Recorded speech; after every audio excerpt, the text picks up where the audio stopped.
Hi, this is Scott with Specter Gear, and I want to give a real quick tip for those users of our one-point slings, and that has to do with the location of the emergency release buckle.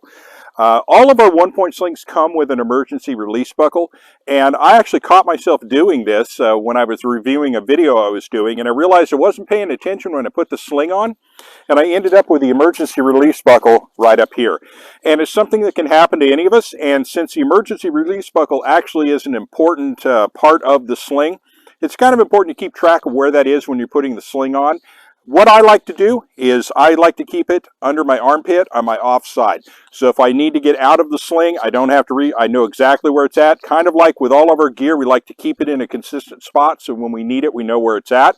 So I like to keep this here. It's just something you want to keep in mind next time you put it on. And if you haven't seen the emergency release buckle in action or don't understand its use and reason for existence, it's just simply a side release buckle that allows you to disengage from the sling quite quickly should you get tangled up in the sling.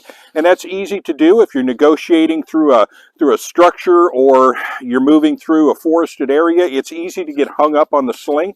But for something simply as mundane as you're at the range, and when you take your sling off, it catches on your ear protection and knocks your ear protection off every time, it's kind of nice just to be able to do this and you're out of the sling. Just that simple.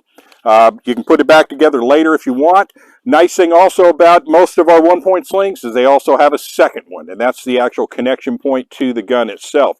And later I'll show a demo on how you can use that capability, that releasable buckle, to be able to set up a number of guns and just run them off of one sling for the whole day. So that's kind of just a real quick tip on emergency release buckles and how they relate to one-point slings. Just something to keep in mind. So with that, thank you for listening. Have a great day.